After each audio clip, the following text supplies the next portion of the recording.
So today I'm coming at you with superhero dad training tip number 2.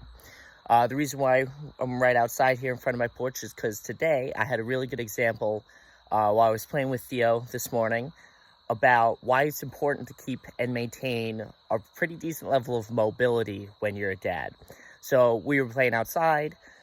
He's been really into baseball recently, so he just takes a bat and we have a little tee for him that he's been hitting off of. He has a lot of fun with that. He also just likes whacking soccer balls and all that with his wiffle ball bats. It's really funny.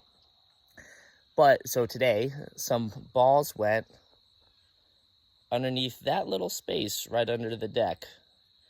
So it's not a super big pain in the ass to get down there, but it's a little bit of a pain in the ass.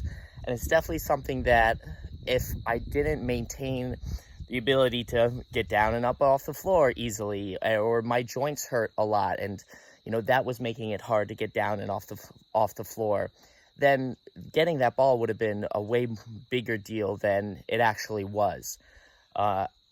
I feel like I'm up and down, on and off the floor all the time with Theo. Obviously he's really little, so like you're getting down to his level, you're playing with him, there's a lot of picking up stuff, putting toys back, reaching for things that might have gotten stuck underneath some furniture and all that. And you don't want to be the dad that is, moaning and groaning, trying to get out of their lazy boy chair, every time they need to get up to do something. You want to be the dad that can get down and up off the floor and play with their kids, or maybe get into a little awkward position, or if you're changing a diaper and they're on a mat down on the floor, you have to be crunched down. You don't want to be all cranky when you're getting up out of that position. So definitely make sure that you're doing drills to maintain levels of mobility, okay? You don't want to just be super stiff. And again, how I was kind of talking about in the last one with work capacity, even though my goals are more strength training focused for powerlifting, well, that can be a real big detriment to mobility if you're not aware of it. So, the name of the game in powerlifting is to reduce the range of motion as much as you possibly can so you can lift the heaviest weight. And that's fantastic for maximum strength work and strength training. But we still want to make sure that we're taking our joints through full ranges of motion and then doing the little things like mobility training, stretching, self-myofascial release, and all that to maintain the integrity of our joints and maintain the health of our joints. We don't want that to go to waste or we don't want to lose that just because we're training heavy and doing other things. Now, one more tip kind of on mobility training as a whole.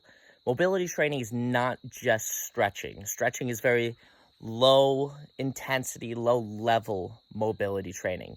And that's great to start, but if we really want to have more permanent mobility, we need to be able to absorb and handle force in these extreme ranges of motion. And that's where actually training through these ranges of motion and loading these ranges of motion gradually over time can actually come into play and be very beneficial. So stretching is great and can be a great cool down and can be part of a great program, but it's definitely not the end all be all when it comes to mobility training. We can go from stretching to assisted stretching, or to stretching with weights and doing mobility training, and then loading that range of motion a little bit more, and then even progressively overloading that over time, just as an example. So you should be going through cycles, and you should be treating your mobility and flexibility training very similar to your heavy training. You need to have progressions and doing some sets and reps, and choosing certain exercises, or rotating through exercises to actually continue that adaptation to handle that range of motion more effectively. So hopefully this helps. Again, don't neglect that mobility training. You're going to use it every day. I feel like I'm definitely grateful that I can get into a deep squat. I can I can get down and up off the floor. I can throw a baseball and not have my shoulder hurt. I was recently in a position where that was not the case. My shoulders were hurting a lot from low bar squats, and it was, tough to throw a baseball to Theo, or wiffle ball. He's not quite at the baseball yet, but throw that wiffle ball to Theo. But I want to make sure that my shoulder can do that, and I have the mobility to do that, so we can do the fun things for a really long time. All right, everybody have a good day. Ready? Come. Meow. Who's your good girl? Where's your... Plus, it's really good to be able to play with the dog. Here. Come on, Millie. Ah!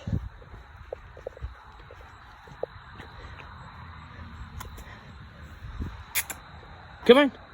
Look. Woo. Arr. Arr. Arr. Arr. Not just the kid that needs mobility. We make sure that your dog can play too. You can play with your dog too.